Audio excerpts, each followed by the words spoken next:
Сакате да станете магионичари? На вистинското место сте. Сега ќе направиме една магична работилница по повод првиот роден ден на Eastgate Mall.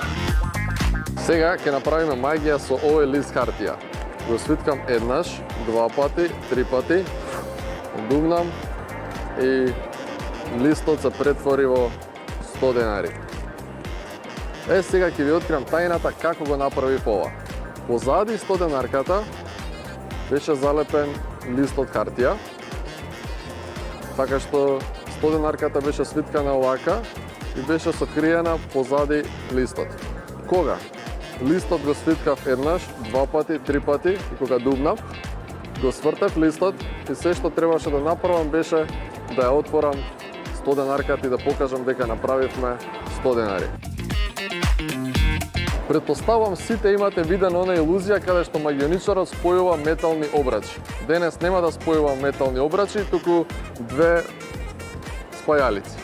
Гледате внимателно. За тоа ми е потребна една банкнота од 100 денари. Едната спајалица ќе ја ставам на едниот крај, другата спајалица ќе ја ставам на другиот крај.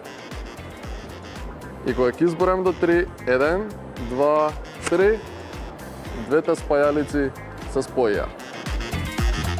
Сакате уште една магија? Гледате внимателно. Имам едно ластиче за тегла. Ова ластиче за тегла ќе го ставам на овие два прста. Бидете внимателни. На овие два прста се наоѓа ластичето за тегла. Сега, се што треба да направиме да чукнеме еднаш и ластичето ќе се префрли на другите два прста. Сакате да откриете тајната? Гледате внимателно уште еднаш.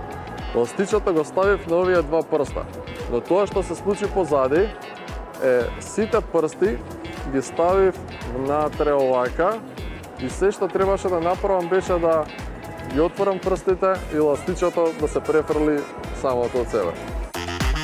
Имам две црни карти и еден крал баклава. Кралот баклава ќе го ставам помеѓу двете карти.